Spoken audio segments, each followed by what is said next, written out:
Alright, so today we are going to take a look at the 48 Laws of Power by Robert Greene. I want to start off by saying I think this book is.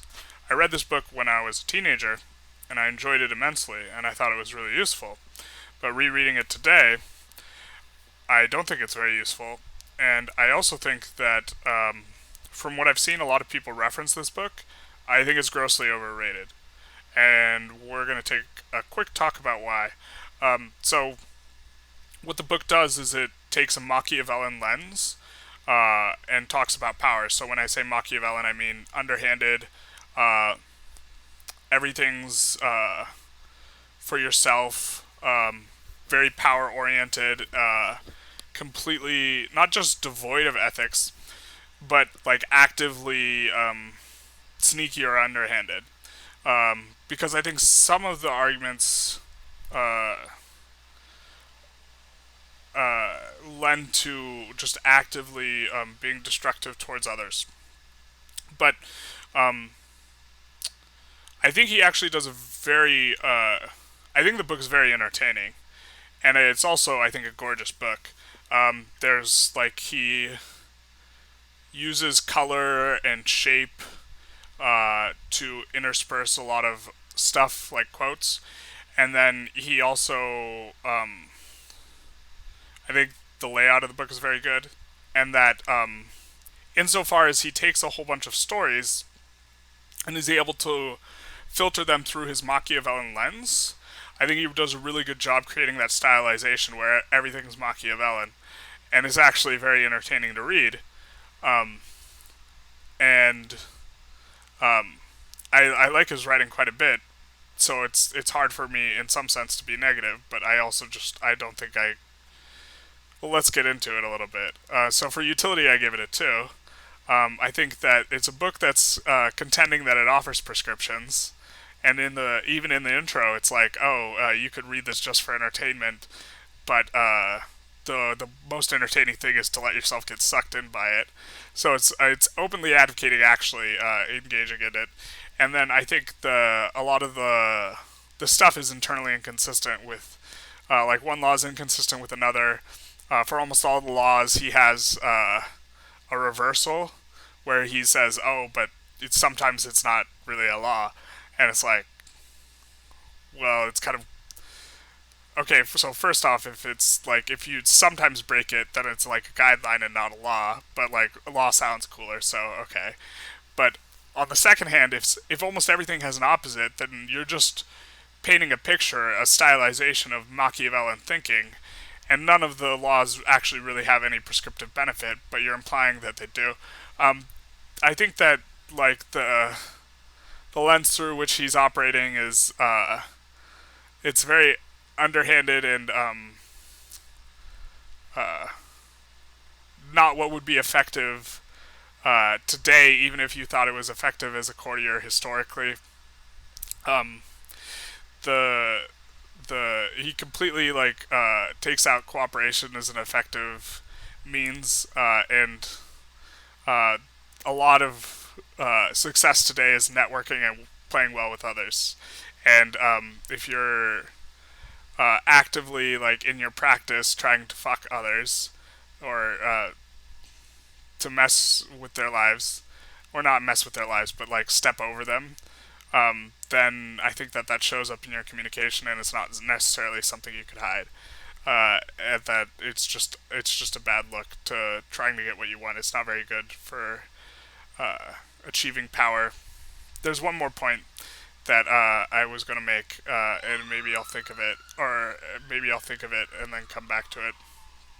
So for utility, I gave it a two. Um, the reason why it's not a one is because I actually think it's actively gives you disutility if you read it if you read it such that you're actually trying to follow the advice.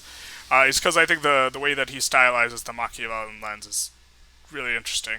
Um, that he's able to pull everything through that lens. Uh, oh, the point I was going to make is also all of the people in when he's giving the keys to power, the observances of the law. So he has observances of the law where people are following the law and transgressions of the law which are people violating the law, and it's all post hoc analysis of historical events. So like the analysis isn't even true to the situation, I don't think. But when you're engaging in like post hoc analysis, it's a common cognitive bias to think that you knew more about what was going to happen before it happened. And everyone, the way he paints it, everyone who's observing the law was like 10 steps ahead, which I think is just so far from reality, and that people are really bad at predicting the future. Um, there's a lot of these cognitive biases that are talked about in Daniel Kahneman's book, Thinking Fast and Slow, which is really interesting, and I would highly recommend that book. But one of the big ones is like, for example, political pundits. Before an event happens, they're just terrible. They're like basically random at predicting events, but their post hoc analysis of their predictions tends to paint them in a favorable light, and um, they're good at post hoc analysis. Is like the take home of like what pundits are good at more so than prediction, and the same thing goes for like stock uh, analysts. They're basically flipping coins, and then the people who get it right 20 years in a row, if you have a large enough sample size, just by flipping coins, someone's going to get it right 20 years in a row. And that largely, not entirely, because some people do seem to have skill, largely it's just flipping coins. Anyways, I think that the notion that um, Robert Greene's post hoc analysis of these historical events is like a genuine representation of what's going on is just so far from reality that like to take it seriously as like a prescription would be uh, uh, not too bright. So for entertainment, I gave it a 6.5. I actually think it was a really entertaining book. Um, the big part of, but I think there are probably more entertaining books out there, and so like from the if the utility's negative, then okay. For interest, I gave it a 4. I really like the way he stylizes it. I don't think that uh, the tidbits are necessarily. I don't think his interpretation of history is necessarily accurate, but like hearing or all the historical stuff is also pretty neat. For novelty, I gave it a 2.5. Novelty also incorporates that, like, not only is this an idea that doesn't get seen very often, but also is your life worse if you're not exposed to this? And I think uh, if it has negative utility, it's the other way, and so that's why it scores so low in novelty. I do think that the way he portrays the history is very interesting, and so I think that some aspects of it are good. For style, I gave him a 7.5. I enjoy his style a lot. I think that's the main strength of what he's doing is his stylization more so than his actual analysis. For readability, I gave it an 8.5. Maybe it should have been a 9. Um, there are like no graphs or anything, but I aesthetically really like the book, and it's chopped up into ways that you can read the book kind of how you want.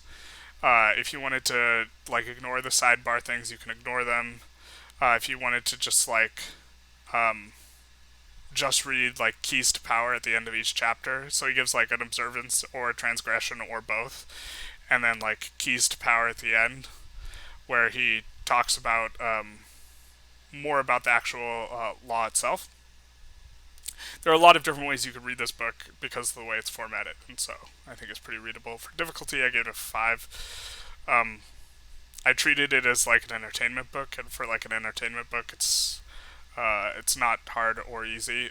For a technical book, it would be easy, but I like it's hard to treat it as a technical book. Maybe it should have scored higher on difficulty because I rated the utility such as if it was a technical book. Like if you take him at his word that you should take it seriously. Um, so overall, I gave it a 5.14. I don't think I've read The Prince by Machiavelli, and I thought that The Prince wasn't very good. I think if you wanted Machiavellian thought, you would be better off reading this than The Prince. So the category of people I would recommend this to is if you want specifically underhanded interpretations of history. I would recommend this. I would recommend this just for looking at for the formatting because I actually think the formatting of the book is very aesthetic. I would recommend it on writing style. maybe to like some people who wanted to interpret history through a very colorful lens, and I did recommend it over The Prince.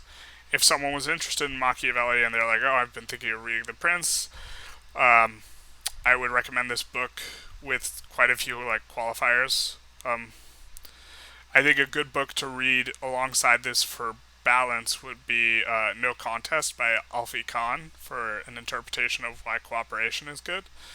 Um, but largely, I would not recommend this book.